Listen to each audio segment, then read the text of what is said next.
नव नव गीत संगीतक आनंद लेबऽ के लेल हमर YouTube channel DJ Balkrishna music official के लाल बटन दबा के सब्सक्राइब करू आहे घंटी के निशान के जरूर दबाओ।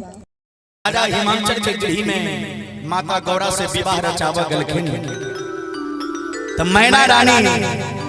कहे छथिन पागल कहैया रे सब कियो पागल कहैया ना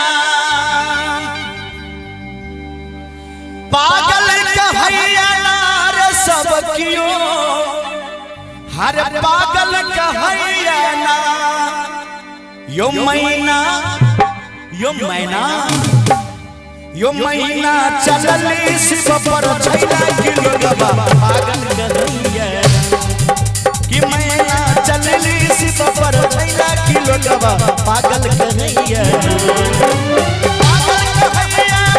रे लोगबा पागल कहैया पागल कहैया रे सब कियो पागल कहैया कि मैना कि मैना कि मैना चलली शिव पर छैला कि लोगबा पागल कहैया कि मैना चलली शिव पर छैला कि लोगबा पागल कहैला ना।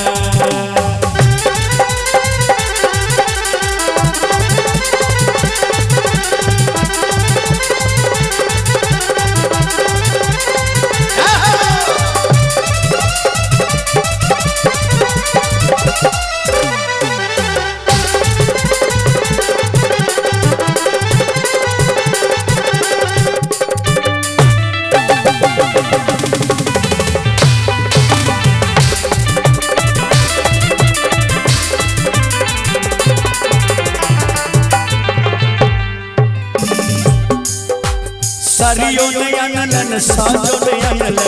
अनलन सांप कपटारियो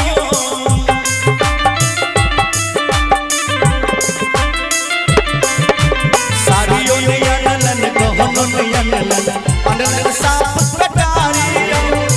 अपने शिव बाग हम पर पहिरने अपने शिव बाग हम पर पहिरने बाग छाल के सारियो लोगबा पागल कहैया यो मैना यो मैना चलली शिव पर छैला कि लोगबा पागल कहैया यो मैना चलली शिव पर छैला कि लोगबा पागल कहैया।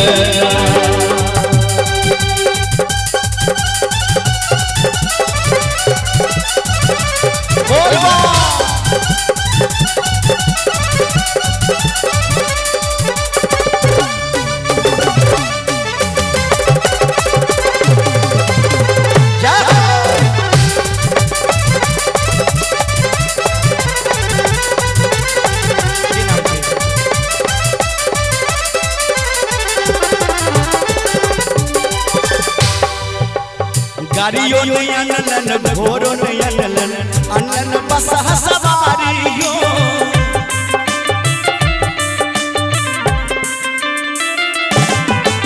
गाड़ियों ने अनलन घोड़ों ने अनलन अनलन बसहा सवारियों एक टांग पर बसहा छैया एक टांग पर बसहा छैया शोभेला भंडारी की लोगबा पागल कहैया। और सुंदर सा पुरस्कार एक बहुत छोटा मोटा बुआ की तरफ से आशीष कुमार बुआ की तरफ से शानदार 101 रुपए का पुरस्कार बहुत बहुत धन्यवाद। और कहा गया है जो फूल बागवा में खिल जाए और बाबा का प्यार आप भक्तों में भर जाए और तालियां इतना जोर से बजाइए कि पूरा गंगा राही हिल जाए। एक बार जोर तालियां बजा के मस्ती में कि मैना कि मैना कि मैना चलली शिव पर छैला